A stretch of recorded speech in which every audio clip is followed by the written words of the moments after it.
Ladies and gentlemen, Holly and I are back today. We have another great installment in our continuing series on the secrets of the Royal Society, and this is part 3 tonight. We're going to be focusing on the history of the dialectic of capitalism and communism, as well as we're going to be getting into social engineering and even psychedelic studies and research will show up later on in this episode. First off, I want to start off by thanking some people. Thank you to Polygonal Construction for just making a $5 donation right off. Much appreciated, good sir. Also want to thank, Eclectic Artisan for their donation from England this week. And Lewis, thank you also for your donation. And Marilyn, thank you for yours. Also, Mel. And there was a couple of others. Jonathan, thank you for yours. Martin, Derek, all of you, thank you for your support. Also, thank you to Matthew and a couple of other people. And thanks to those of you who also have contributed over the last week or two on the Patreon page. It's hugely appreciated. We've been doing a lot of research. Holly was here up until last Wednesday. She went home on Wednesday, so she's back in Maine, and I'll be going back out there in a couple of weeks. But we have a load of material to cover tonight. Hopefully we can... I have about 10 pages of notes here. Hopefully we can cover it all tonight and not need to make an extra episode. There's going to be at least one episode after this one going into some of the more contemporary people in the Royal Society, like Bob Dylan and Richard Dawkins, Rupert Sheldrake, Elon Musk, etc.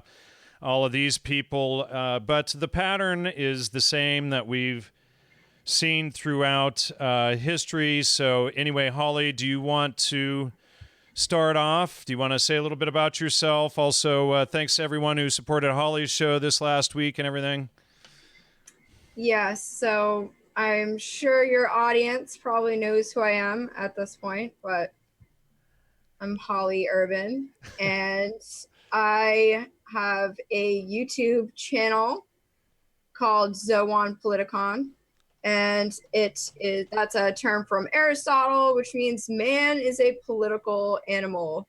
And thank you, Jeffrey, for the super chat.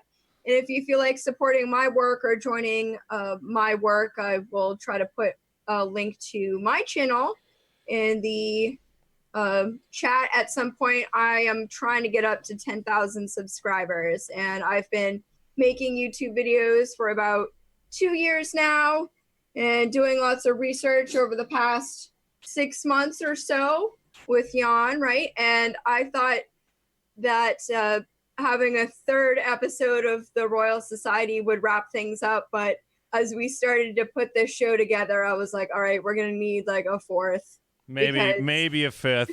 Yeah. Or maybe a whole book, I don't know, or a documentary or something.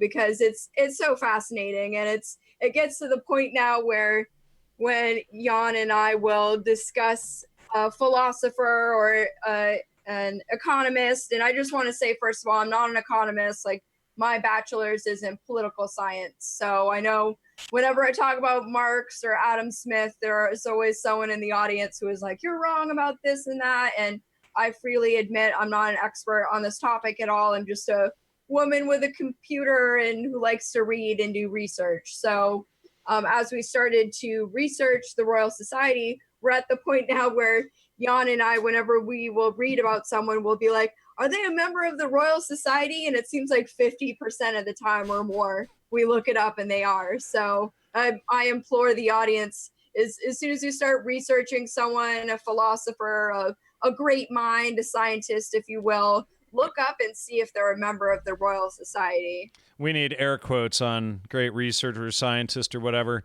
And, thank you so much, Jeffrey, and Polygonal again for the support in the show. But so, yeah, it seems that everywhere we turn, these people are members of the Royal Society. The Royal Society was founded in what, 1630s, 1630. I forget what exact year in the 1630s they're about, but they've been around for a long time. And it seems if there is a hot pile of scientism somewhere, the Royal Society is behind it. And the more we look into the Royal Society, the more we begin to see their agendas and the type of thing that we're selling. So, ladies and gentlemen, you may be shocked to hear tonight, and we're going to get into this much deeper, but communism was largely promoted by the Royal Society. And so it's going to get very deep as we go into a lot of this stuff. And, again, Holly and I, neither of us are economists or, whatnot. I'm a network engineer and an ethnobotanist, et cetera. Former ethnobotanist. I've been exposing the CIA for years and all of their corruption. And then Holly and I, for those of you who don't know, started researching the Salem witch trials, which we're still working on a book on that. And then all of the people many of the people that we were investigating in the Salem witch trials were members of the Royal Society. And then we started realizing that there was a big dialectic going on there with members of the Royal Society. So it's no different. Holly is going to start off tonight, and she's going to be starting off with this guy, Adam Smith, who is a famous economist, and this is the Great Books of the Western World, book 39.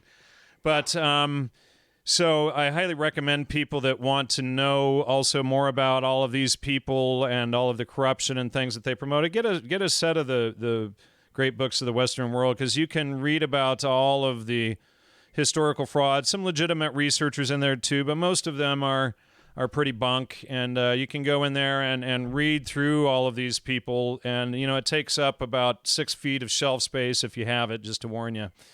But so, Holly, I'm going to pass it over to you to dive into Adam Smith. Okay, so if you get a chance while I start, could you put my my channel in the chat? Sure. Link to my channel. Okay.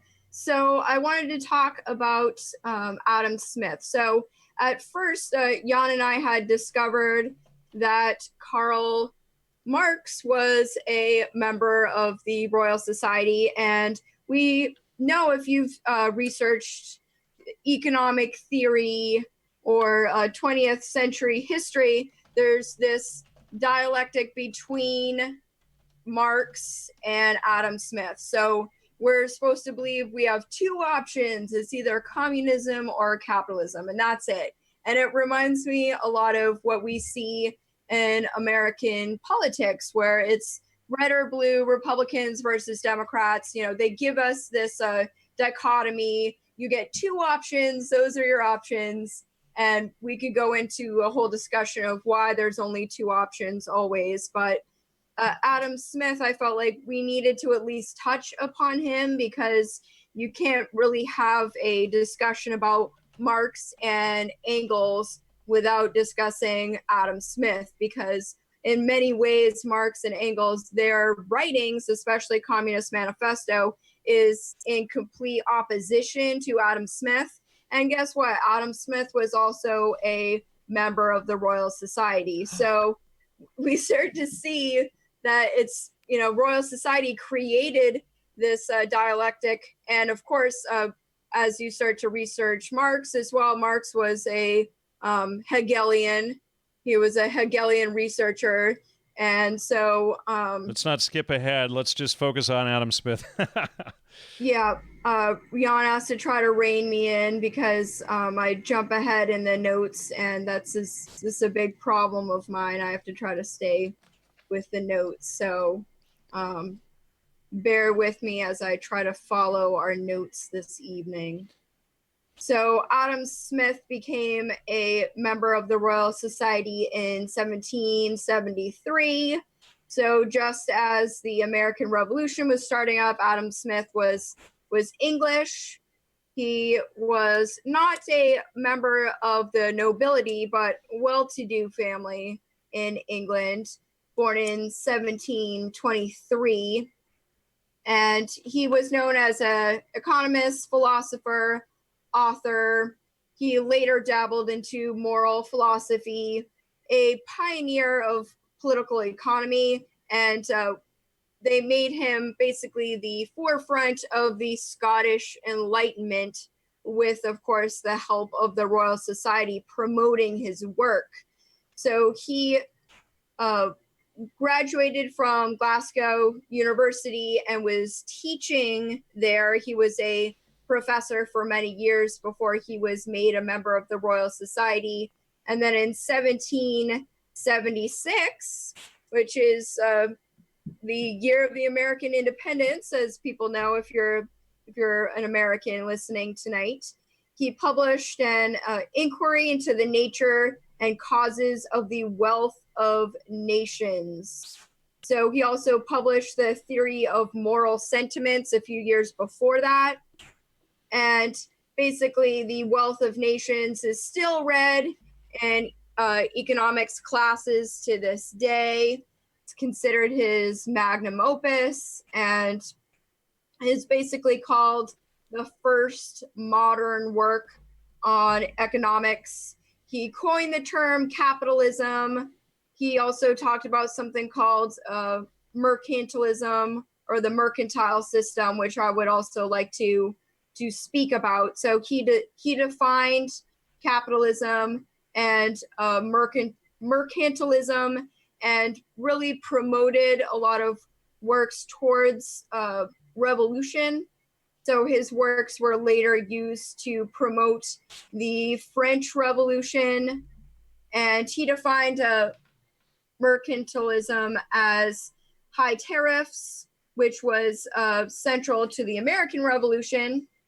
And he opposed something called bullionism, which is the collection of gold and silver by a nation. He believed it was hoarding. He thought it was bad for a nation to accumulate gold and silver, which during his time, Spain and France were engaging in this at a massive scale, and it was sort of undermining English power in Europe. And he called it protectionism. He didn't like the idea of protectionism. He basically coined the theory of free trade. Also, people know about the invisible hand if you study economics, the invisible hand. So he argued for free market competition. He believed that free and open markets would create peace and prosperity amongst nations. And he defined the invisible hand as a self-regulated market that would promote self-interest, prosperity for all nations instead of protectionism, tariffs, and bullionism. So all of this actually undermines the crown if you start to think of it that way. And royal, was it right to own, or the royal power to collect tariffs, to tax its people, bullionism, protectionism. And he started to promote something called the division of labor. So this was also very central to his theories, that instead of he used this example in The Wealth of Nations, that instead of having pin makers in England, so think of like a little metal pin with a little head to the pin and selling it to other nations, he supposed and believed that if you had the division of labor, so instead of having a person make the entire pin from start to finish, he wanted someone to just make the metal and to just make the pin itself, so just straighten the metal itself. And then one person focuses on just making the pin, and then another person focuses on just making the box for the pin. And so he created this idea of the division of labor, so the specialization. He believed that way people would have better employment, was basically his theory. And he was also in opposition to heavy taxes and restrictions that frustrated the American colonists. and eventually led to the American Revolution. So defenders of mercantilism argue that economic system creates stronger economies by bringing colonies and the founding countries together. So he kind of wanted to split up the colonies from their nation state, if you will. And maybe I could pass it over to you for a minute. I could also talk about the characteristics of mercantilism if you want more. Sure. Why don't you, you can hit that. And, we talk about it a little bit in the Salem research because of the, all of the merchant ships and everything and the tariff wars and whatnot going on there. But sure, why don't you fill that in? And by the way, before you do, thank you, Brian, for just sending a $100 donation. I really appreciate that. That's excellent. So the idea of mercantilism, as Smith called it, it was also called Colbertism, which was by Jean-Baptiste Colbert, which was a French political thinker of the early 1600s. He was a bullionist. He was very proud of his nation of France. So he believed that in order to build a nation, you needed strong agriculture, strong trade, a strong army and navy, and a large population. So he wanted people to have lots of children in France, really focusing on the French and building the French Empire. And Spain started to emulate this idea. He also was very pro bullionism, so collecting gold and silver. And as it went into later mercantilism in the later 1600s, they wanted active foreign trade, active export system, and high tariffs. And this was not appreciated, let's just say, by the English. And so Adam Smith started to write against mercantilism and Colbertism, and said that all of this would actually create more wars. And so he created this idea of capitalism to go against this idea of the nation and Colbertism. So, and this idea started to spread and became powerful during the American Revolution, because the colonists, who were part of England, of course, at the time, wanted to separate, and they didn't want the high tariffs that was promoted by mercantilism. And thanks, everyone, for watching. Make sure you subscribe and hit the like button for us. We really appreciate it. And so, the reason why we started off with Adam Smith is because when we were doing the outline for this episode, we realized we had to go back. And I know that we ended with Darwin and some of the people in the late 1800s. So why are we starting off with 1773? So we're going to be jumping forward now, almost a century. We're going to jump forward here about 75, 80 years to Auguste Comte. And so he was actually not a member of the Royal Society as far as we can tell, but he did influence a number of Royal Society members. And Comte was a utopian socialist, and he influenced social Darwinism or social evolution, and was into positive thinking. And of course, if you go way back about 8 or 9 years into the Gnostic Media archives of the early shows, I did a show with Barbara Ehrenreich on positivism and how it was destroying America. And interestingly, she was at one point a radical feminist. But anyway, she lays out a pretty good argument against positivism there and all of the positive thinking that we see. Her book, How Positive Thinking is Undermining or Destroying America. But so that was, really important stuff. But we can see that this positive thinking theory comes all the way from Comte and some of the other people in his time. And Comte also heavily influenced Karl Marx and John Stuart Mill. And interestingly, John Stuart Mill was a member of the Royal Society. And he is who influenced none other than Mao Zedong, who then would go on to create communism for China and murder 10 or 15 million Chinese people. And so that was all on the doing of Comte and Stuart Mill and members of the Royal Society. We can thank them like usual.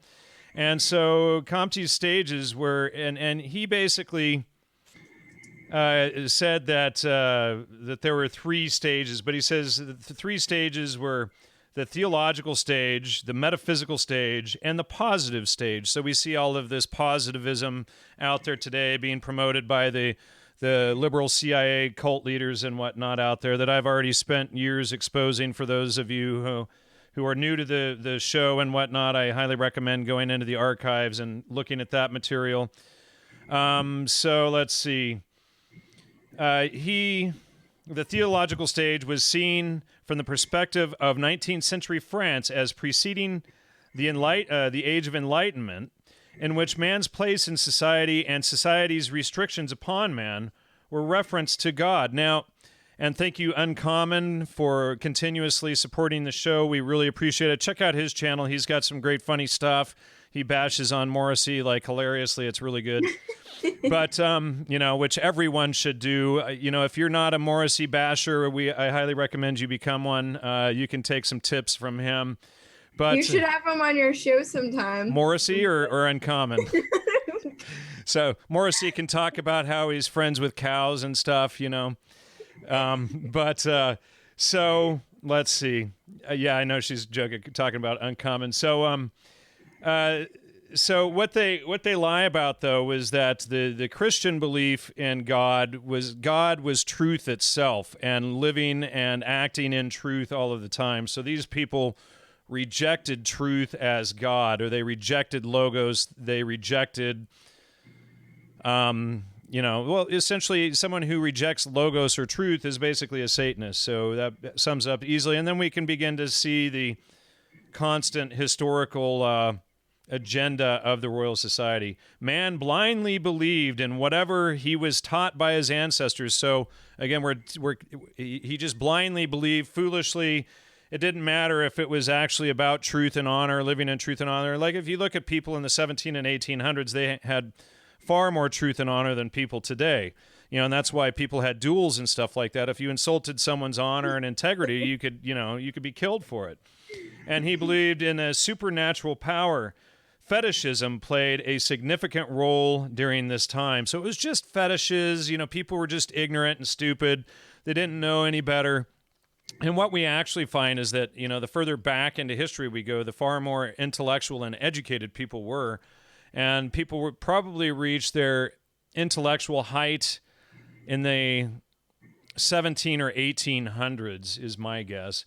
Comte considered anthropology, or true science of man, to be the last gradation of the grand hierarchy of abstract science. So, we see, and of course we've exposed for years now how anthropology has been used by the CIA and MI6, etc., to overthrow various cultures. So what they'll do is they'll send anthropologists into a region to study that group and to figure out how they can subvert them, whether it be indigenous cultures or whether it be your local town or wherever you are today. So they will send people in to study and to write about you, and then that research will be used to overthrow your culture or your group. And so Brazil's flag, if you can believe it or not, ladies and gentlemen, and I should probably pull that up here, I forgot, is actually made in honor of Comte. And I'm just pulling it up here. And we can see Ordem e Progresso, which is order and progress in the Brazilian flag, is inspired by Auguste Comte's motto, positivism. And oh goodness, I should probably have Holly read that. L'amour pour principe et l'ordre pour base le progrès pour but, or love as a principle and order as the basis, progress as the goal. So, so what we have is these hardcore communists who, from the Royal Society, who then actually influence the foundation of and let me move that window back. Sorry, folks. Of other countries, even today. So Comte, he was also he's considered today, and I have a link up here for that someplace if I can find that here.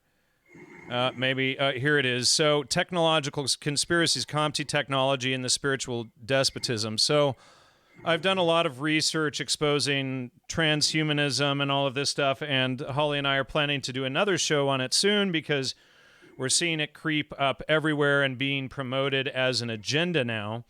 So, in regard to Comte and the technology conspiracy, while there have been numerous critiques of the ideology of technology, it is useful to situate technology within both a liberal and a conspiratorial framework.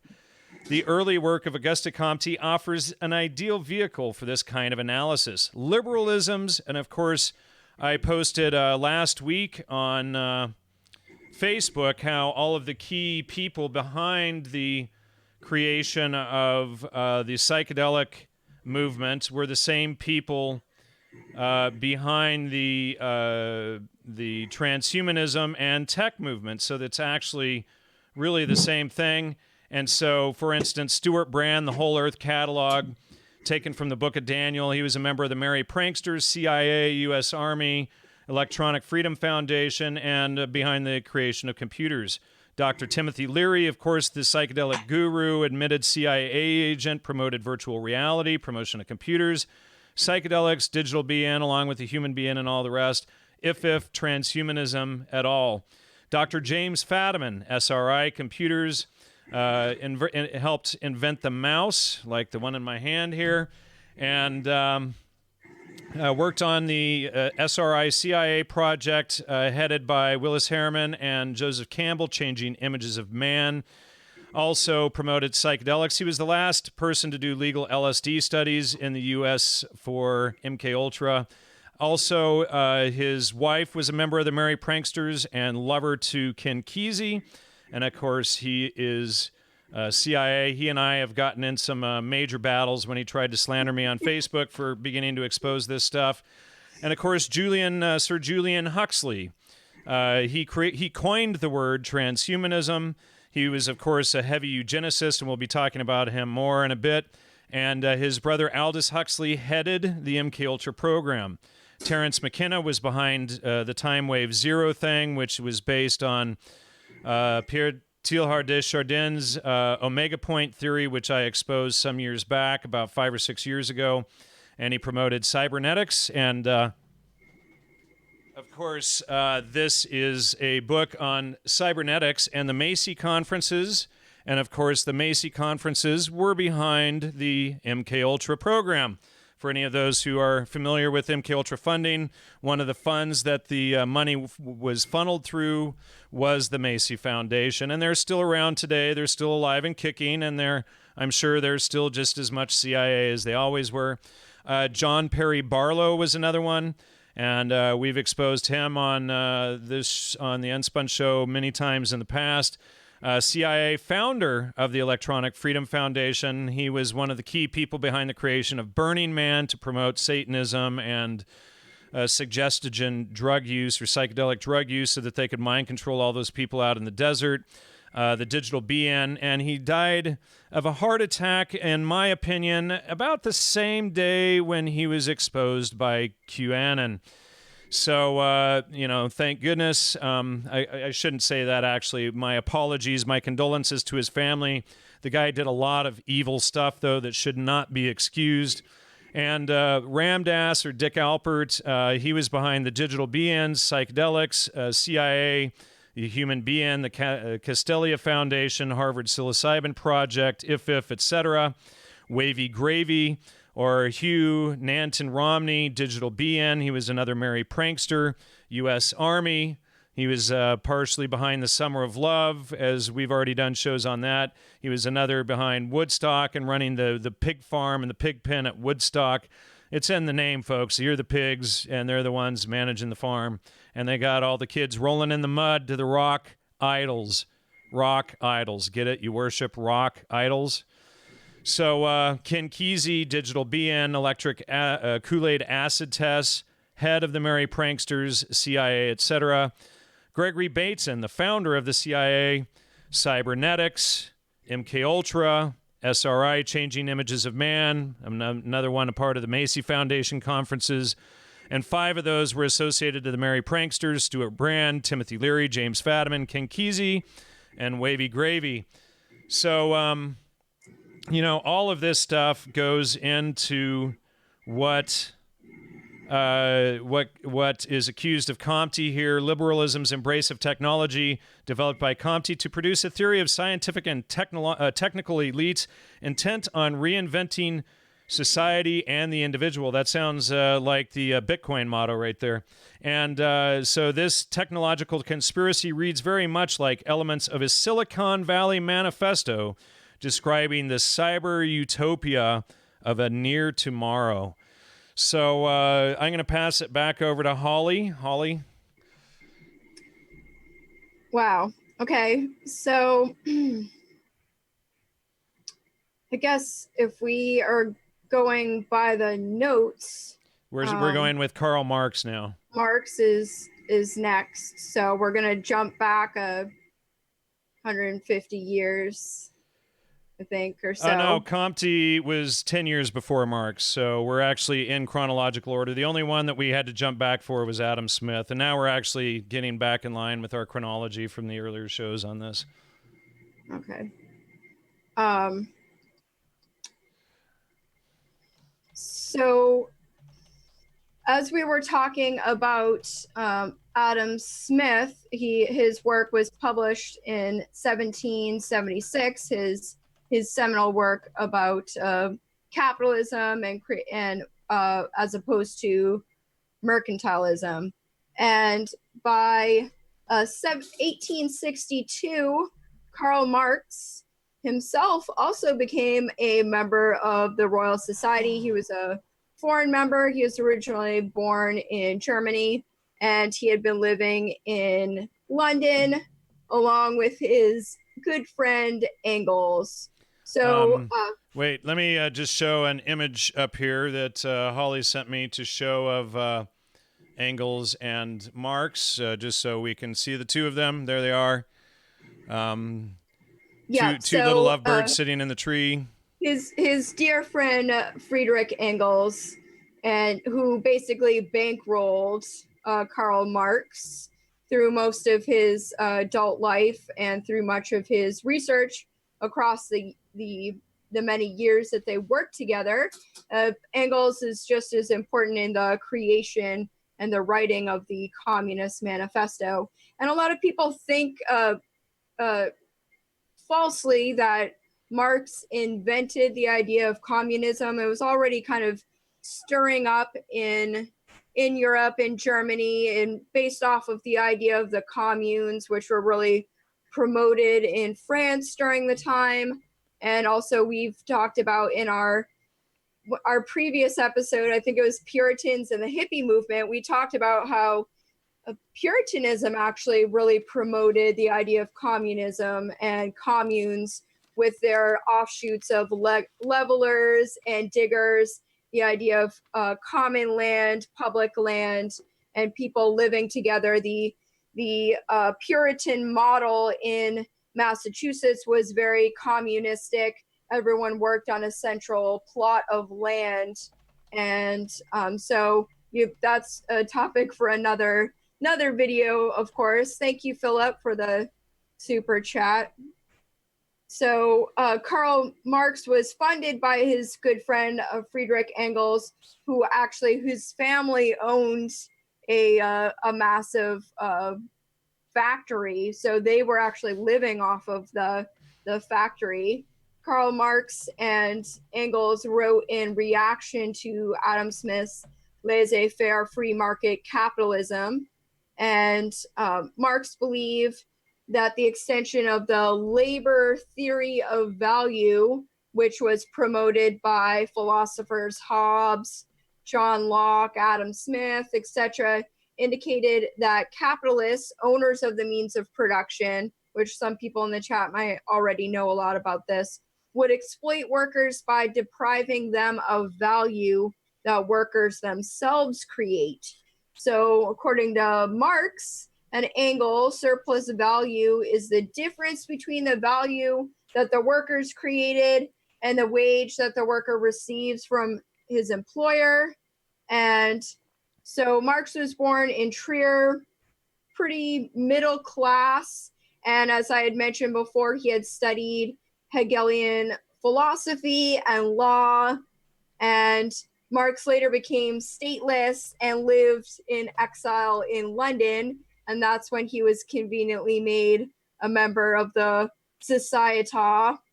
And he combined his work with the German thinker Engels, and they were both researching and publishing for the British Museum.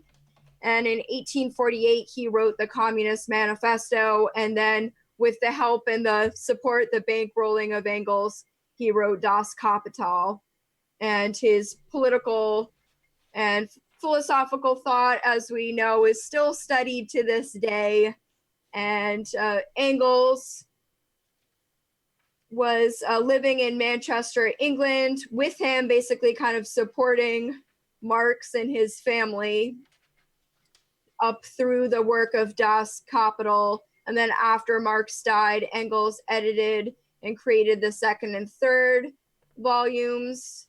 And for me, as I started to research the juxtaposition between Adam Smith and Karl Marx, I started to think about how the two were both Royal Society members, and they created this problem reaction solution.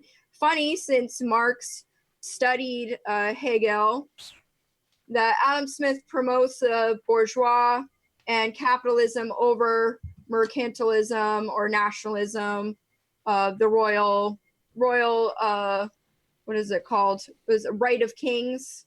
And then Marx and Engels, a century later, not even a century later, blame the bourgeoisie, and they promote state ownership of and state control of the means of production. Later on, of course, that turns into Leninism, Maoism, etc. So Marxist philosophy states that the bourgeoisie is the social class that came to own the means of production during modern industrialization. So Adam Smith really promotes industrialization and the Industrial Revolution. And then Marx and Engels turn around and blame industrialization upon the whose societal concerns are the value of property, preservation of capital. So the solution for them is the commune, which both comes back around to the Puritans again. And then they were promoting the communes in France. There was a French commune uprising in the 1840s, just as the Communist Manifesto comes out. And just a point I want to make, just a side note, is that both Adam Smith and Marx never actually criticize the banking system itself or usury. Both seem to undermine bullionism, the real oligarchs, if you will, whom they call the petty bourgeoisie. And of course, this is way back in the 1840s. Marx is complaining that machinery will reduce wages and undermine human capacity to earn. And here we are, what is it, 150 years later, we're still talking about how AI is going to replace all of us. So technology is both the problem, reaction, and the solution for the Royal Society, because I'm subscribed to the Royal Society YouTube channel, and today they came out with a video talking about how AI is going to solve all of our economic problems, while at the same time they acknowledge, just as Marx did, that machinery is going to undermine and destroy humanity. So I don't know if you want to jump in for a minute, or if you want me to keep going on about terms, or. Well, I just wanted to say thanks, Brian, for your $5 donation there. He said, Do you think the model of cosmology is a mind-op? I do. I agree with you. I don't know what the answer is exactly because they've covered it up so well. But there's a lot of new stuff floating around out there that might be the answer to it. Some of you would probably know more than me since, I don't have the ability to get somewhere to do the research on it myself. So, and right now we're focused on Salem and the Royal Society, and it's a deep subject to try and get in how they've faked cosmology. So yeah, I noticed people were really talking. Someone was asking about flat Earth and stuff like that, if that's a psyop and whatnot. And I want to just show everyone real quick. This is what I think about it. I've got a collection of the Illuminati trading card game, and so I've got the card for the flat Earth. So you guys can do your own research on that, of course. And Samuel Robotham, and I think there's actually some connections between flat Earth societies and the Royal Society. That's probably a topic for another video. So best of luck to everyone that likes to talk about flat Earth. So getting back to Marx and Marxism. So they talk about the proletariat, and in Marxism, the dictatorship of the proletariat is actually a good thing. So it's a state in which the proletariat or the working class has control of political power. And they believe that this intermediary, it's between capitalism and communism. So it's the stepping stone. So if you hear about democratic socialists and stuff like that, it's a slow march to communism, basically. People who talk about socialism. And so that's when the people are in a process of changing the ownership of the means of production from private to collective ownership. And the Communist Manifesto is very globalist. So if you read it, or it's a short book, or if you listen to it, you can listen to it in an audiobook in like an hour and a half. So the communists are a global... Fall asleep to it anyway. Yeah, they're a global organization, and they're known as proletariats. They want an abolition of property relations, and it really promoted the French Revolution, which abolished feudal property to bourgeois property, and then communism as the abolition of bourgeois property. So it's a stepping stone. Eventually, they kind of flip-flopped in the Communist Manifesto if they really wanted to abolish personal property, but they say that capital is a collective product, it's a social power, yet communism is too. So basically their point is that they want concentration of resources to go towards the state. So that's my wrap up of just a quick overview of communism and Marx and Engels. All right, so now we're going to jump forward a little bit to Sir James George Frazer. He didn't actually become a member of the Royal Society until 1920, but he wrote a number of famous books, and this is I've shown some of the unabridged version in a show recently, but he's famous for his book, The Golden Bow, or books. There's originally 12 or 13 in the full series. Most people are only familiar with this version, and he was influenced by Auguste Comte, and he was into social communism or social evolution.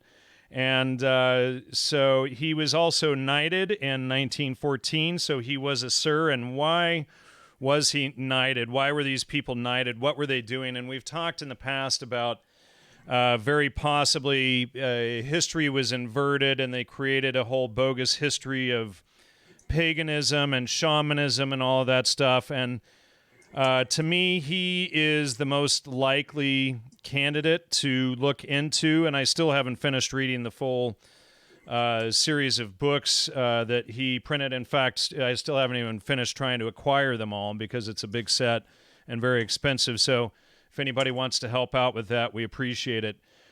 People, please keep it on topic. Lee, others, please keep it on topic. We are not discussing flat Earth. This is not about flat Earth. So let's please, for the fourth time, keep it on topic. I appreciate that. And we like feedback from the show so that we can read people's comments that are actually on topic, and none of you are on topic. So let's tisk. So let's keep it on topic. Thanks for the interruption there. And so he was also a founder of social anthropology. And so, again, we see the anthropologists coming in to undermine a lot of, various cultures.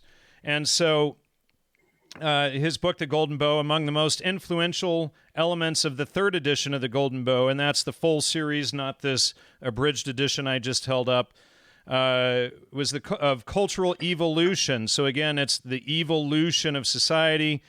You know, people didn't believe in logos and truth in the past. You know, they believed in magic and you know, fairy tales and all of this stuff. So they've literally created and seeded this stuff, in my opinion, back into history. But Frazer assigns religion and magic in the theory. Frazer's theory of cultural evolution was not absolute and could reverse, but sought to broadly describe 3 or possibly 4 spheres through which cultures were thought to pass over time. Frazer believed that over time, a culture will pass through 3 stages, moving from magic to religion to science or scientism or seanceism. And thanks to Caleb for that, for pointing that out. And so what we have is this, you know, and they admit it's a religion, but it's scientism, and all of it's promoted by these people out of the Royal Society. And a lot of the science that they promote is complete garbage. And it takes, you know, they've done it for so long, since the 1630s, and they've taken control of the, you know, they created the peer review system to keep dissenting opinions out. But, you know, they have controlled what is quote unquote science or what is fact and truth by controlling the whole dialogue that's out there today, and by pretending that the peer review system and publishing in an academic journal is how you correct things. And I've, you know, submitted things to academic journals before and had prejudice people who were pro-psychedelic totally trash all my work and not give any valid reason based on the citations that I provided, just that, you know, they disagreed because, and then you look into their backgrounds and then you figure out that they're all part of that. We are writing a book on our Salem research, but anyway, just reading some of these comments going here. Someone did say that they had read the Communist Manifesto and they were surprised with how utopian it is. Right. And you have some great thoughts on utopianism. Yeah, well, I've done a number of shows with utopianism. I think Jacob Duhlman and I did some on that with some of the groups out there tying to Gallant and the Frankfurt, the Frankfurt Society or whatever it was. Now I'm forgetting. But okay, and then continuing on here, Frazer's classification notably diverged from earlier anthropological descriptions of cultural evolution, including that of Auguste Comte. So, you know, he's just taking it and spinning it further, essentially, because, you know, they all work for the same club. And because he claimed magic was both initially separate from religion and invariably preceded it. And then, let's see. And he also defined magic separately from belief in the supernatural and superstition. And of course, they're going to misinterpret what magic really is. And most people don't understand what magic is. You know, Aleister Crowley type Satanism with a K, using deception, using memes to control people's thoughts and what they believe and stuff. That's magic. And creating spells like the Salem witch trials spell. You have the Jewish Puritans pretending they're Christians and then pointing all of the blame on the Christians, and then the Christians take the blame for the next 326 years on something that they didn't do. So that's, magic when you understand what magic really is. And so Frazer was very anti-Christian. He was a Hermeticist and a Neoplatonist. So he rejected truth as God, essentially. And he, obviously Hermeticism is a core of the occult systems out there. And of course, that ties right back into the intelligence community. And I have not read The Invisible College. We've touched on it a little bit. And, so magic, it's magic is an illusion. And it's tricking people with the illusion. Oh. Prestige. Wow. Somebody just posted that Mark Devlin is now out promoting psychedelics. That's terrible to hear. I hope it's not true. But Michael Pollan is now too. Really? Yeah, that's terrible. Magic, Satanism, paganism, Freemasonry, and atheism are metaphysically the same. That is correct. Good call. They all reject the supernatural in favor of only the natural. Well, not quite. They reject logos or truth in favor of all manner of drugs and deception and everything else. But that's a whole other topic. Anyway, the study of myth and religion became his area of expertise. Except for visits to Greece and Italy, Frazer was not widely traveled. So, many people have heard the term armchair philosopher or armchair researcher. That was, one of the key people that it's levied against is Frazer.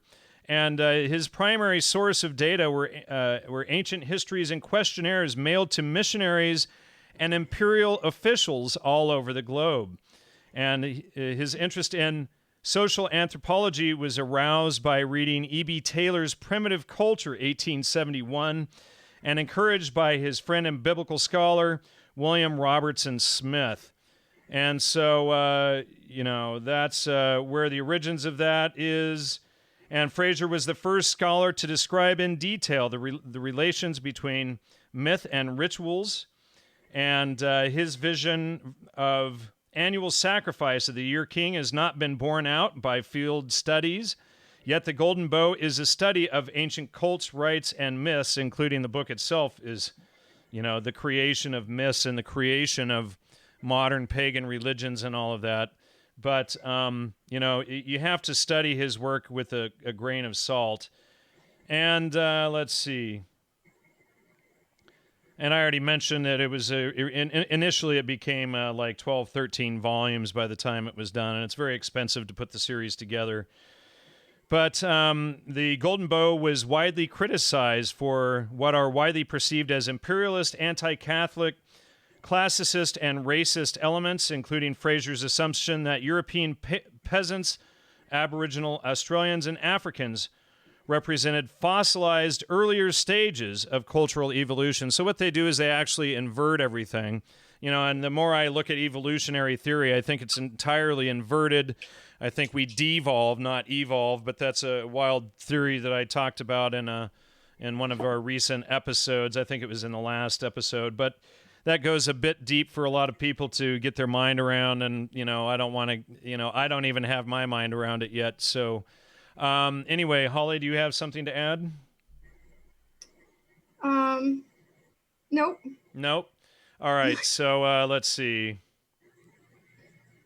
And someone says we do de-evolve, yes. And, when I go outside, I can see the de-evolution everywhere, and it's like, people were more educated in the past, better dressed, better, had higher thinking, everything. And, we see the IQ dramatically dropping everywhere with the agendas of the Royal Society, SRI, Tavistock, etc., and pop culture. But so now I want to get into somebody, he was a foreign fellow of the Royal Society, and he was none other than a man named Arthur Stoll. And many of you may know him as Albert Hofmann's boss or supervisor at Sandoz. and he was likely the real inventor of LSD. With and Sandoz. Sandoz Pharmaceutical or Chemical Manufacturing Company in Basel, Switzerland. And so he was probably, again, the real inventor of LSD. And for the first time, somebody just mentioned Idiocracy. That's one of my favorite films. Thanks for mentioning that, because it really plays out today. But Picard, in his book Liquid Conspiracy, page 71, states, according to Al Hubbard, Hoffman's knowledge of LSD's effects came about several years prior to his recollection. Why the disputed chronology? Is there something to hide? If there is something to hide, it may lie in the early series of experiments conducted by Hoffman's supervisor, Dr. Stoll. These tests were often conducted without knowledge or permission of his patients. This pattern was unfortunately repeated on numerous occasions and resulted in the destruction of many lives. The conclusion of this study were published in the Swiss Pharmacological Journal. Now, I do have a copy of Arthur Stoll's 35 Years of Ergotamine. This book was originally, or is only, published in German. It's only about 35 pages, and about 4 years ago, somebody very kindly translated it for me. And that's, a very fragile book to handle, so I don't want to mess it up or anything. But, it's worth a lot too. It's very rare. But, for the first time, I don't think I've ever presented this evidence. I've been sitting on it for years. So I'm going to go through and read some of our translation. Wait, is this an exclusive here? This is an exclusive tonight, folks. I have never presented this stuff.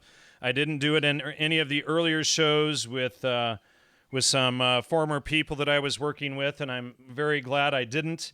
But so 35. Why is that? Why is that? Because some people ended up not so reputable in hindsight, and unfortunately, some people are. Some trolls and some disinfo, operatives, etc., are harder to figure out and require reading volumes of books before you figure out how they've duped you. So that's just how it goes. And everybody knows, right?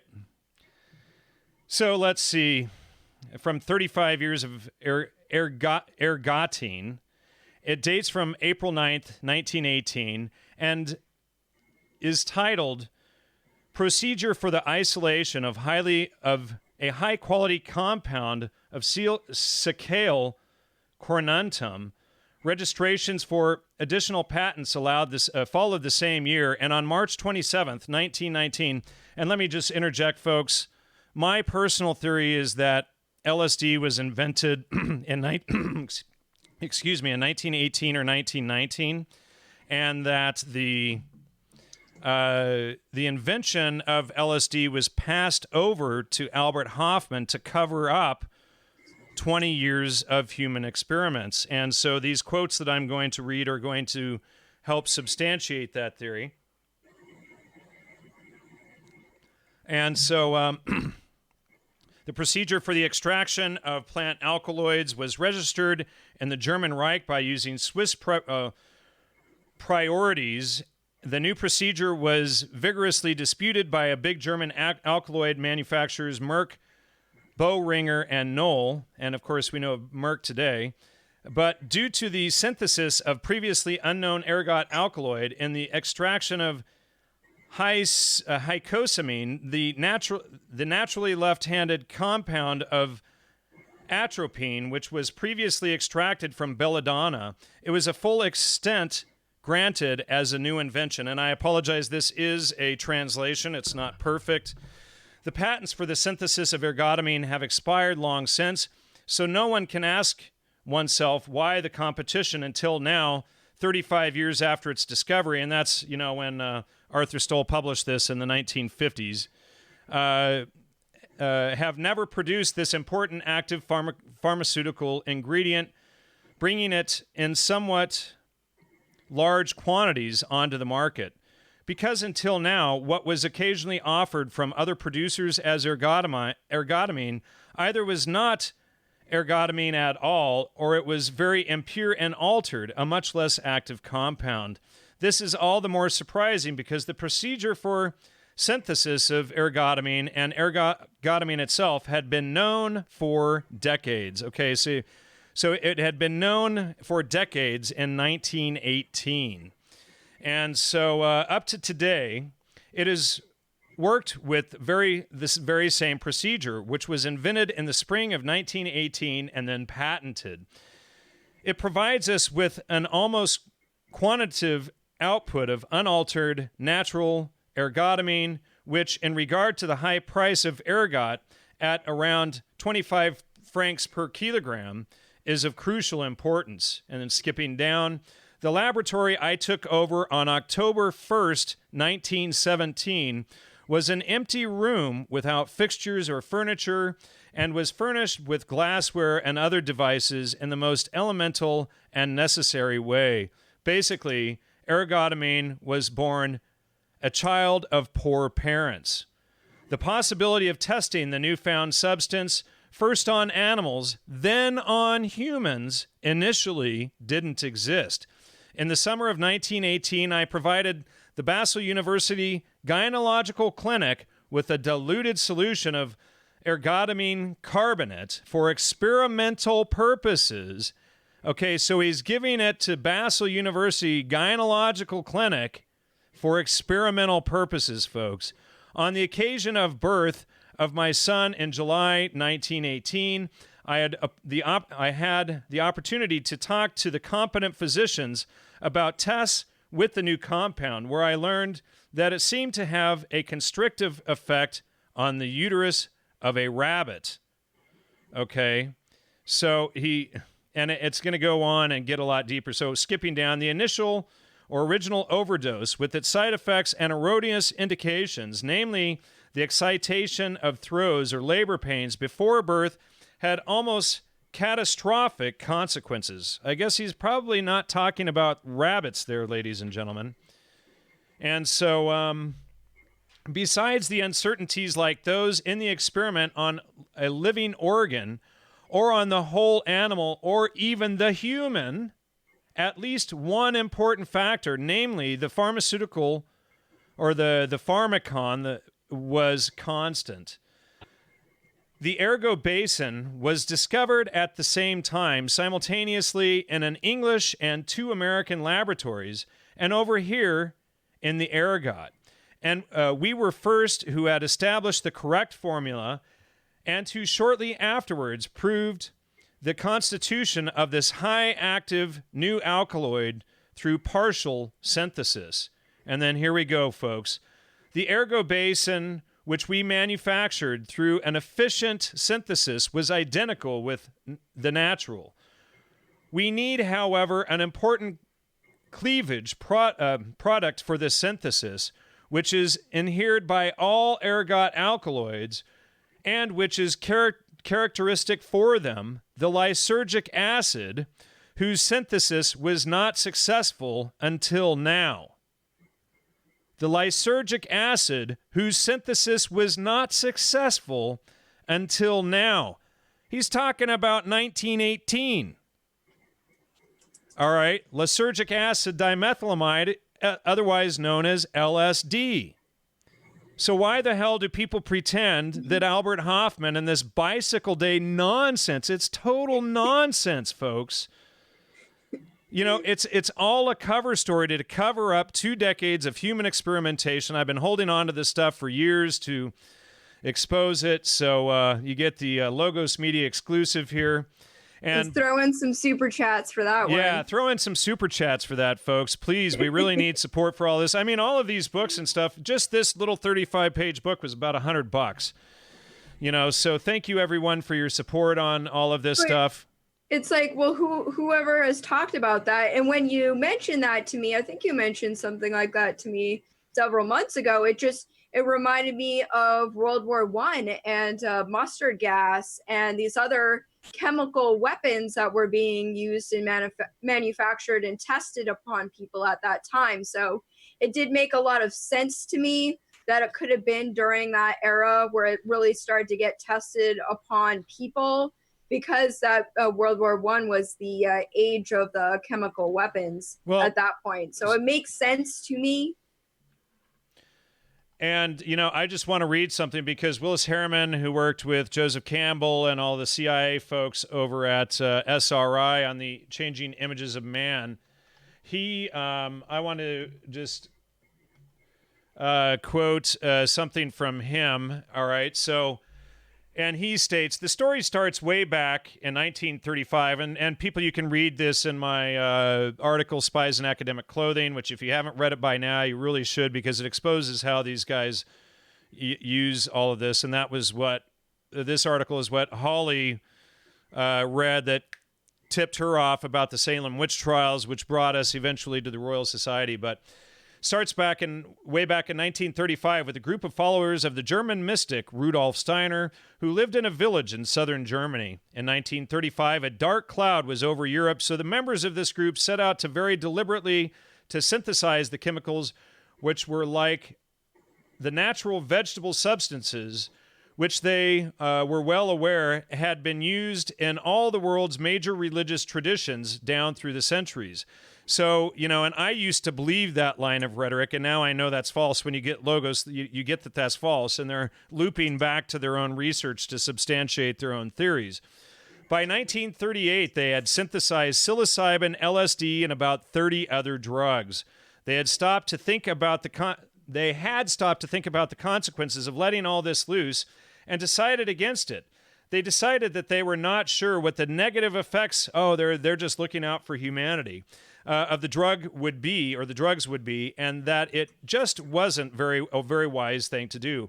5 years later, in 1943, when Europe was really in bad shape, they decided apparently that possible negative consequences were nothing compared to the consequences of not doing this. So what you're going to do is you're going to dose all of the masses, all of the proletariat, for what the elites caused. If you can find any logic in that, that's the logic of the CIA and SRI and, these mystics and all these people that we're always exposing. There is no logic. It's like, so now two members of this group, which lived in a very tight religious community, were in the Sandoz Chemical Company. That's partly how this project came to be. One of them was the chemist Dr. Albert Hofmann.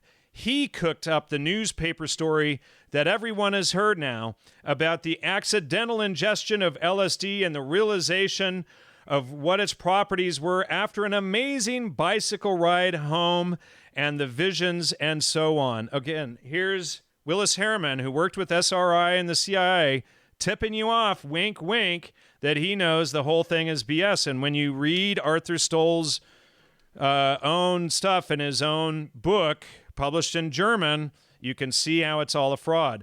And then this group quietly gave supplies of the chemical to a number of doctors around the world. Again, wink, wink. Like Timothy Leary in Harvard and all of them and the CIA and everybody.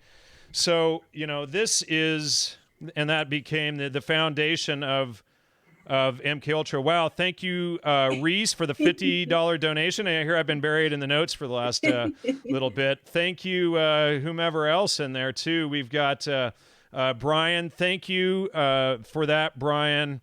And Brian already donated 100, so amazing, Brian. Really appreciate the support. Lex Van Man, £5 donation. Thank you for that as well. So I'm going to read some more here of this. A partial synthetically produced homologous of the natural ergobasin, methyl ergobasin, has itself proven to be more interesting for the therapeutic usage. This artificially produced compound is superior to the natural product, ergobasin, both in the intensity and in the lasting of its effects, and has itself already well introduced under its brand name, Methergin.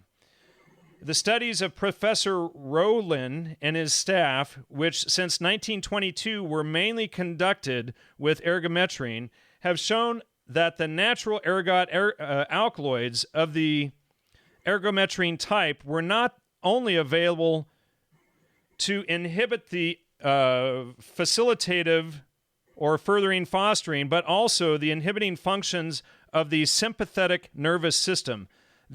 Also inhibiting the functions of the sympathetic nervous system. Again, so again, this is 1922, folks. They're already talking about inhibiting our nervous systems, inhibiting the sympathetic nervous system. I mean, what the heck? And then this goes into the Macy conferences and MK Ultra, the CIA, and all of that stuff. So, this is the foundation, at least as far as the last century, of the whole game plan. And so a whole new indication area based on clinical studies of Stahelin, Lofer, Porges, and Aldersberg opened itself up, namely the treatment of so-called sympathetic catatonia after Eppinger and Hess. Of the therefrom derived indications, I want to name as the most important ones of the treatment of hyperthyroidism, gastroatonia, and gastric ulcer, never mind that's caused from wheat and sugar, shingles, and above all, migraine. Professor Mayer and something Bergolzi of Zurich, who was the first who, through our suggestion, combated heavy attacks of migraine with Gynaregen.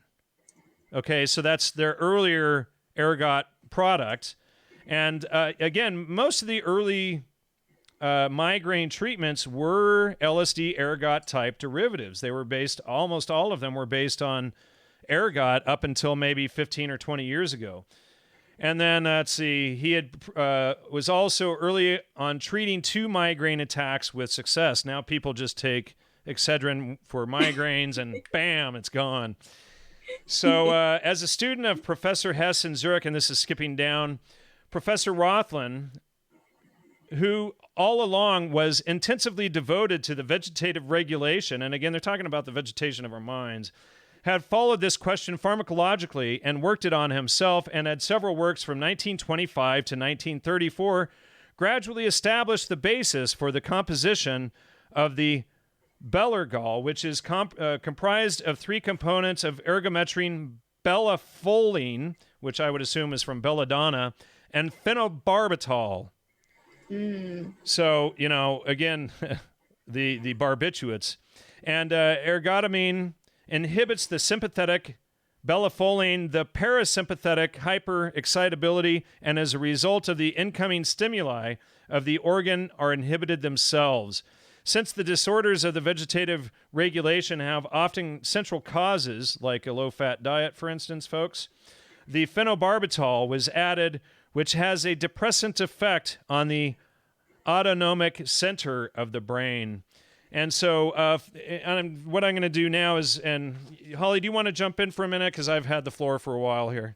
I just respond to a couple of things in the chat. Someone says, what is your understanding of Novichok? And Jan and I did a video. It's called Live Research Update, BZ and the Skripal attack, which you might want to check out. It's from April.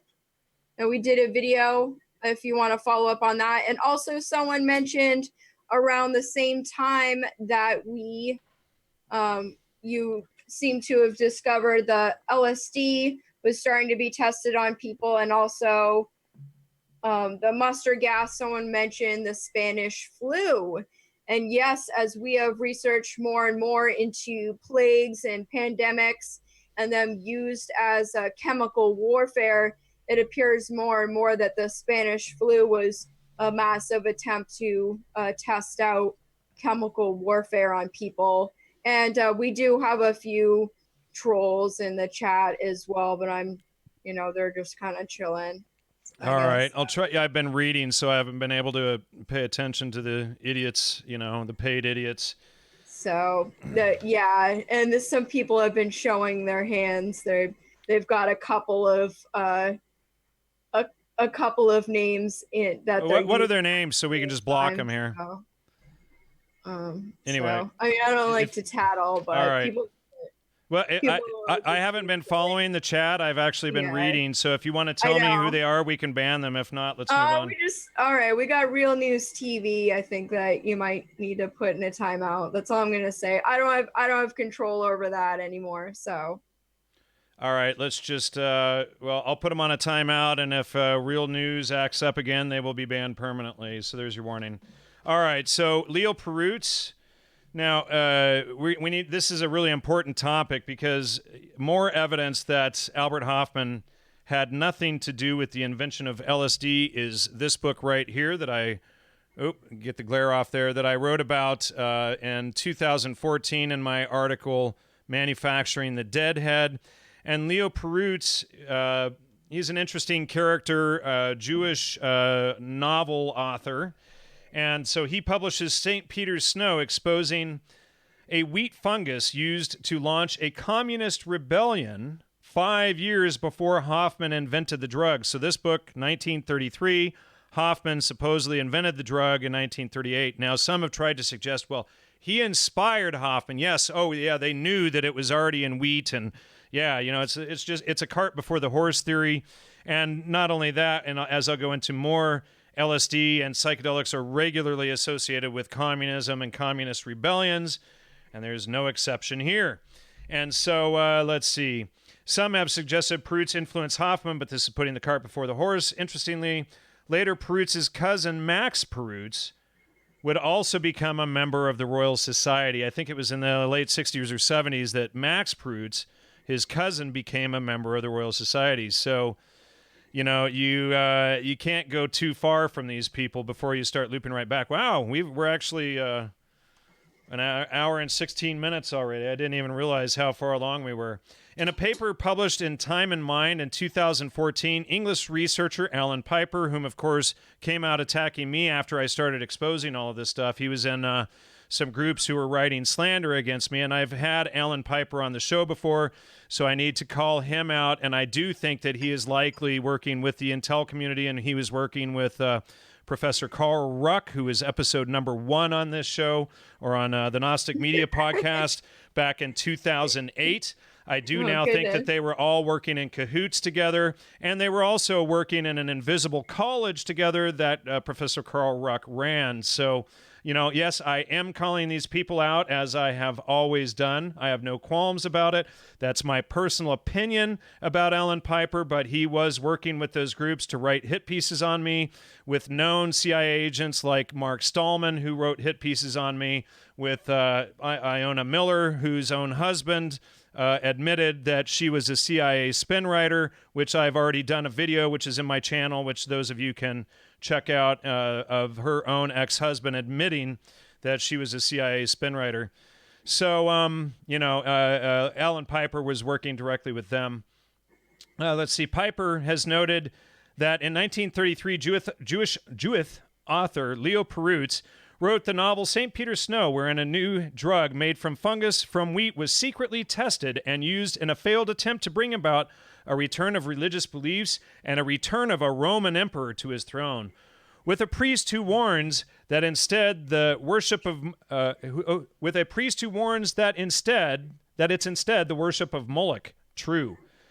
Rather than a return of Christian belief, the book ends in a communist rebellion. The relationship between psychedelics and communism or socialist political leanings is not uncommon and should be noted. Piper sees the parallelism between Perutz's psychedelic drug and LSD as an unsolved mystery. Golly, I just can't figure it out. But provides cultural historical background to the conception of the novel and the scientific study of ergot. In my opinion, Perutz's book clearly shows an awareness of that agenda. And this is actually, I think, Piper sent this to me when we were writing that article. It's ironic, too, that Perutz chooses the name of St. Peter's Snow for the title of his book from the following quote, as it states on page 93, that, quote, in the Alps, it was called St. Peter's Snow. And, of course, the Alps are primarily in Switzerland, where Albert Hofmann supposedly invented the drug. And skipping down just a few segments from the book itself, and boy, we are cruising along here. So a few months later, I came across the incomparably more important testimony of Dionysius the Areopagite of the 4th century Christian Neoplatonist. There's the Neoplatonists again. Never mind, folks. Move along. Who states in one of his works that he imposed a 2-day fast on members of his community. Okay, who longed for the real presence of God, and then he regaled them with bread made with holy flour. Okay, so ergot contaminated bread, anyone? Wink, wink. And I came across an ancient Roman rural priest song, a solemn invocation of Marmar or Mavor, who at the time was not yet the bloodthirsty god of war, but the peaceful protector of the fields. Let your white frost invade the crop so that they acknowledge thy power, it said. Like all priests, Roman rural priests knew the secret of the hallucinogenic drug. Like all Roman priests, okay, so it wasn't about logos, it was about doing drugs. That's what they want us to believe, folks. Just keep that in mind here. And let's see. The hallucinogenic drug that produces a state of ecstasy in which people become seeing and acknowledging of the power of God. Okay, so they invert logos into the power of the drugs, which is what I fell into in my early work, which I've exposed for a long time. I bought all of their crap, but here Perutz lays out how they did the theory back in 1933. So the white frost was not a kind of wheat, but a wheat disease, a parasite, a fungus that invaded the wheat and fed on its substance. Again, this is 5 years before Hoffman supposedly invented the drug. There are many kinds of parasitic fungi, the Baron went on. The Mycetes,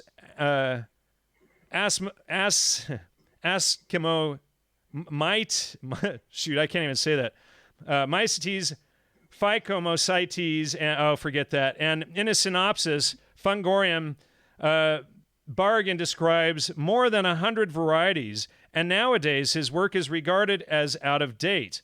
But and this is a novel, folks, but among the 100 I had identified, the only one that produces ecstatic effects when it is introduced into human food and thus finds its way into the human organism, there is or was a wheat disease that was often described in earlier centuries and was known by a different name wherever it appeared. In Spain, it was called Mary Magdalene's Plate.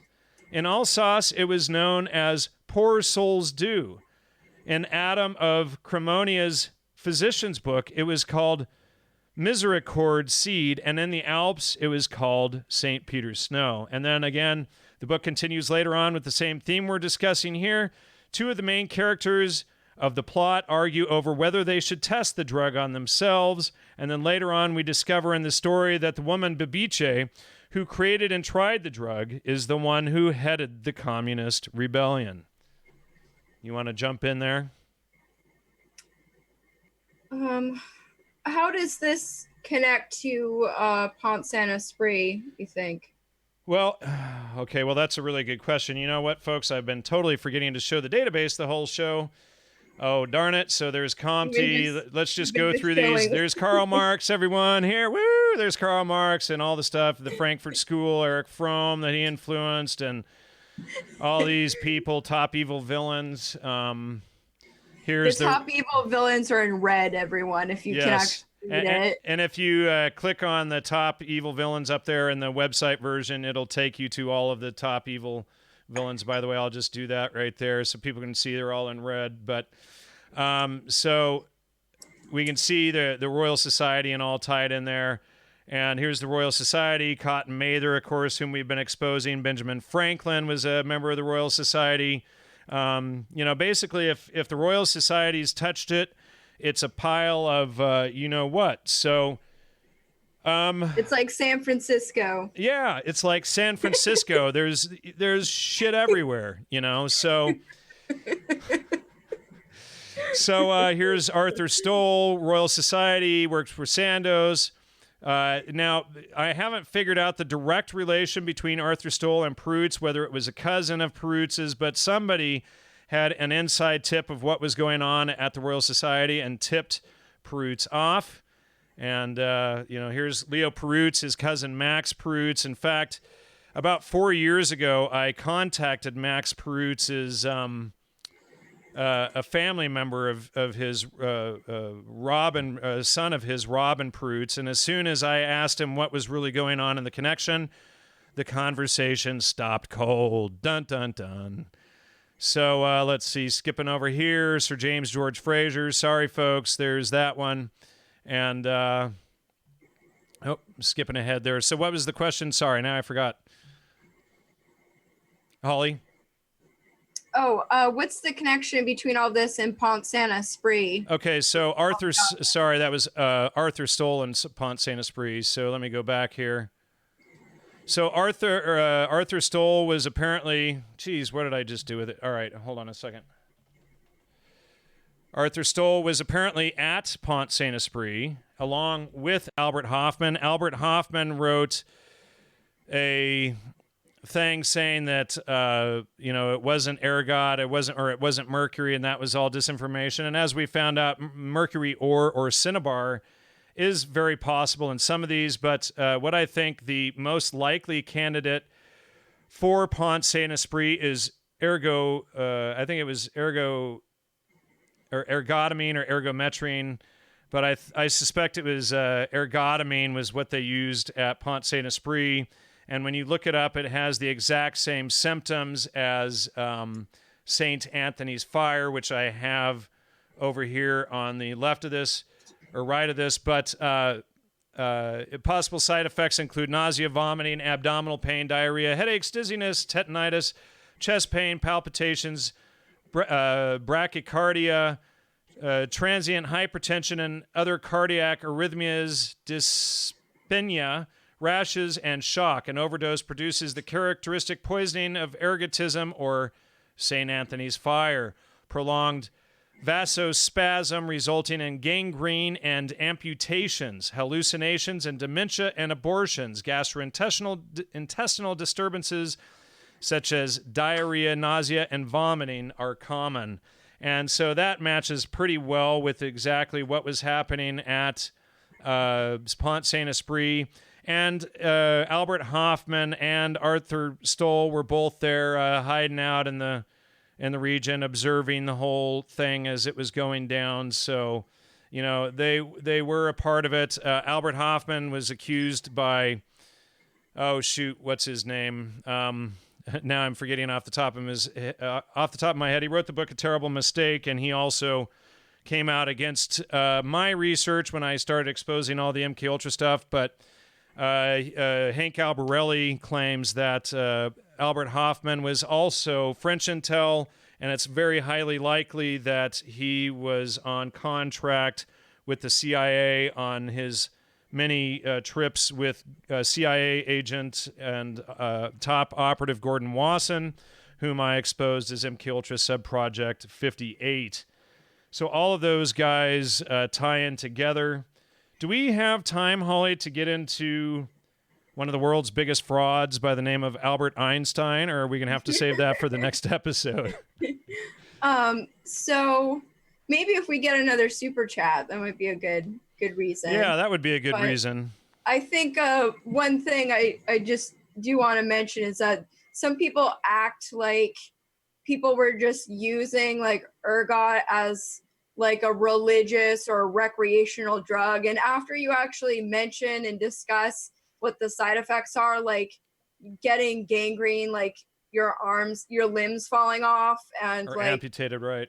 Yeah, and just the crazy things that people go through. I mean, the more I research how, and even dosage could be so difficult. I mean, you're risking your life when you take that sort of stuff. So I just, the more I think about it, the more I find it hard to believe that these ancient societies would engage in that sort of behavior, like recreationally or religiously, just because it is so dangerous. And if you think about adults who are supposed to be running the society and producing food and keeping the house running and stuff, if you think about them doing these types of drugs, like how would society not fall apart? I mean, if people were getting sick and possibly dying from these types of drug use on supposedly, you know, a semi-regular basis. I mean, it just sounds very risky if you think about it from a practical perspective.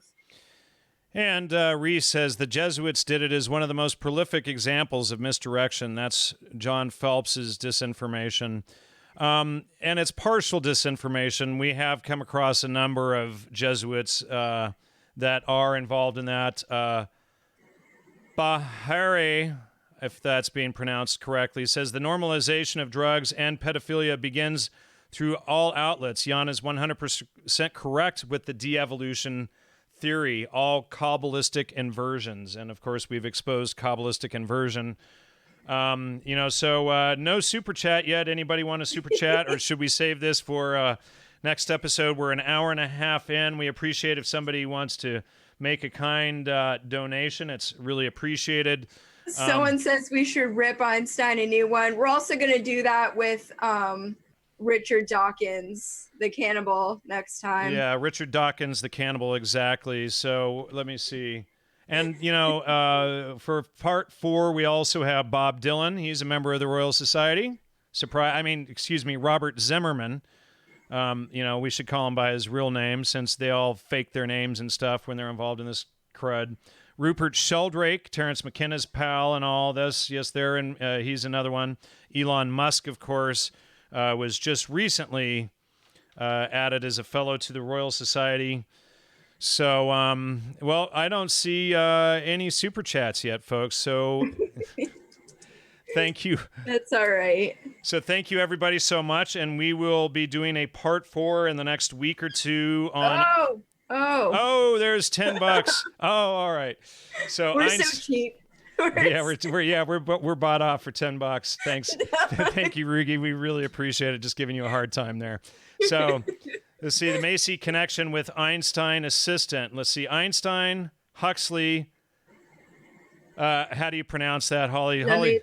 Yeah, she speaks and reads French, not me. So,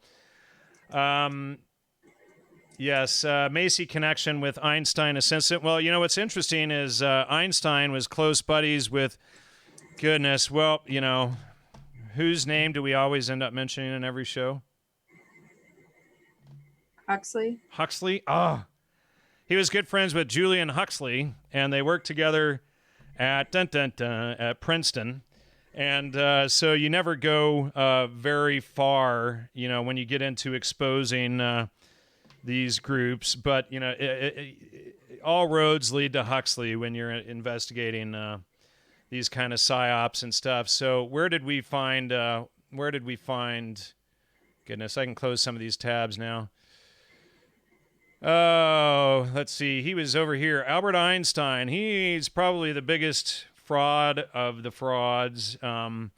He wasn't a key guy involved in MK Ultra, but he was key behind faking and plagiarizing and stealing tons of research. One of the best books out there exposing Einstein is a book by Christopher John Bjerknes, The Manufacture and Sale of Saint Einstein, and he's actually written 2 books exposing Einstein's corruption. And he also wrote the book Albert Einstein, the Incorrigible Plagiarist. And I highly recommend checking out Christopher John Bjerknes' work. And you can also download his book on Einstein. It should be up here in the top tabs in the database or in the connections in there. You should be able to get to it and download it on PDF or whatever. It's 2,825 page treatise on Einstein's plagiarism, Zionism, the history of Zionism, racism, Judaism, and more. The complete book of the manufacture and sale of Saint Einstein. And his website, I believe, was removed off of the internet. Thank you, Brandon Warren, so much for the $5 support there. We really appreciate that. And so I really check out both of his books.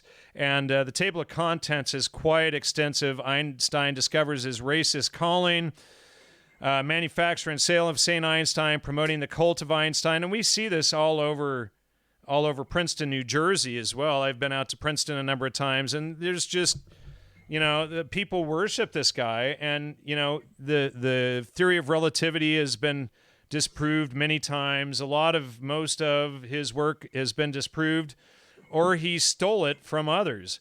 He influenced parts of quantum physics, and I have all the people who created quantum physics up above here, but he really just influenced it there. And, it looks like, did I miss something else there? No, okay, we got them all.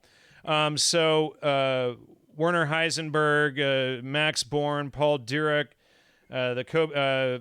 Immanuel Kant, all these guys, John von Neumann, they all influenced quantum physics. And of course, I've been public for years, and I'm starting to get some support for this from others, that quantum physics is a total fraud.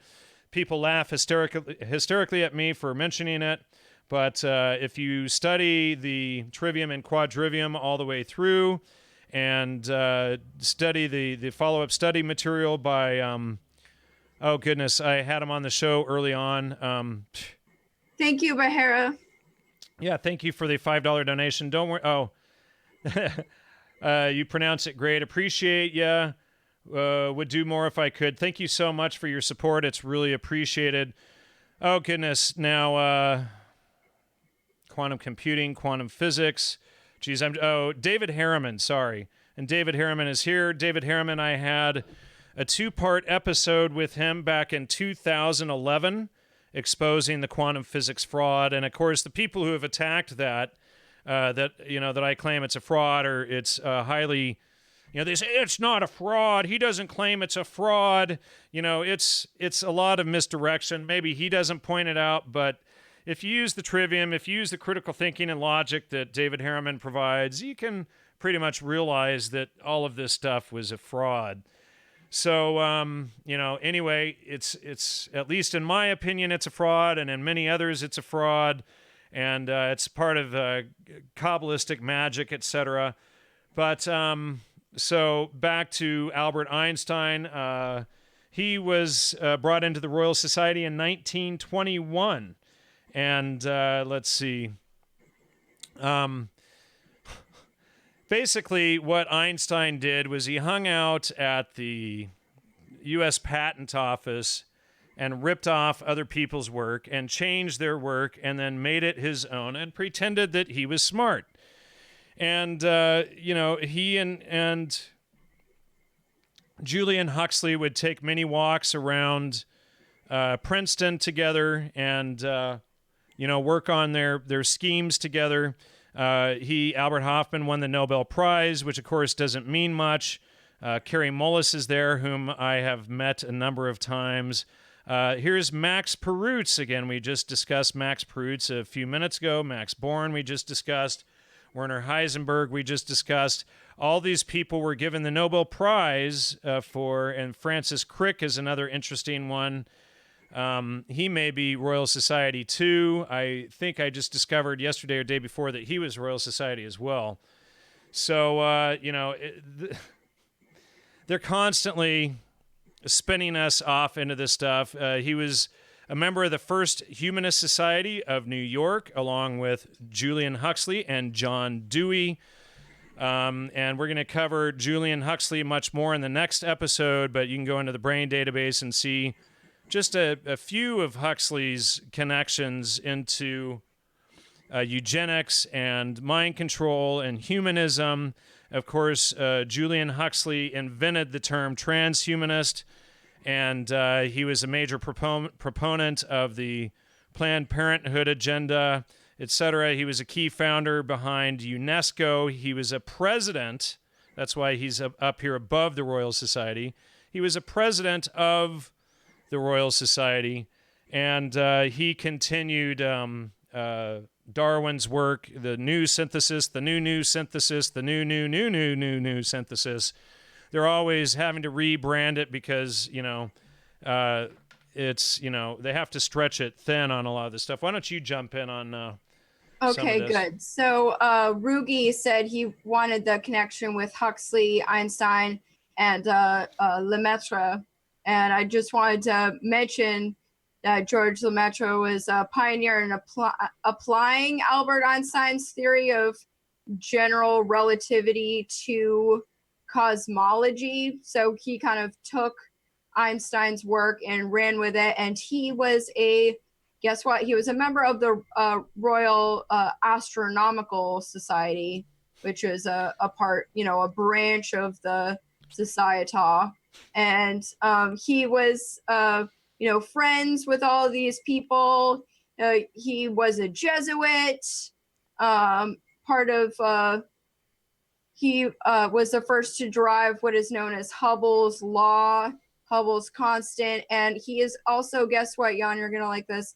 He also proposed what became known as the Big Bang theory of the origin of the universe, which is the primeval atom or the cosmic egg. So yes, a Jesuit from the University of Cambridge, all connected in with the Royal Society, and yes, MIT as well. That might be something interesting to talk about MIT at some point. But thank you, Rugi, for the question there. That's excellent. Let's see if MIT pops up here. Yeah, of course, that's in Massachusetts also. Aldous Huxley was at MIT. But there you go. I don't know if I can't even pronounce his name in French, so I'm not going to massacre it. But, thank you, Bill, for the $20 from Bill in San Francisco. And sorry, Bill, about all the poo in the streets up there. They've really let the communists take over up there, so there's going to be a little bit of poo in the streets, and hopefully we can get these people out and start cleaning things up in this state. So, well, they got poop maps now, so there's avoid the poop. So yeah, there's poop maps now, so you can go around the poop, step over it, drive around it, etc. So good on you. Thanks for the support on that. Why don't you go into some more of those connections? Did you have more on that? No, that's basically. I just wanted to touch on Lemaitre and Hubble and Einstein and the Big Bang. Do you have the Big Bang in your database? Probably the Big Bang and the black hole. Another dark joke. Exactly. Oh, it is in there. Here we go. Oh, there he is. Georges Lemaitre, singularity types, pre-Big Bang, and technological singularity is right there too. Oh, shocker. So that's brings us right up to what's his name in the desert, the radio host who died not long ago. George Norrie took over his show. But anyway, so that's the technological singularity, the omega point theory, the Terence McKenna time wave zero theory. That's all based off of the same stuff and off of Pierre Teilhard de Chardin, University of Cambridge. There we go. We have an interesting photograph of the guy. Society of Jesuits. So there we go. Grant me one miracle, the Big Bang, and you get the Big Bang and the black hole. And, and then you have a whole new, still unproven, and it says right here, Big Bang theory. It's not proved science. It's a theory. So, people act like this stuff is proved. A scientific theory is an explanation or aspect of the natural world that can be repeatedly tested, at least with the fraud science that they've put forward.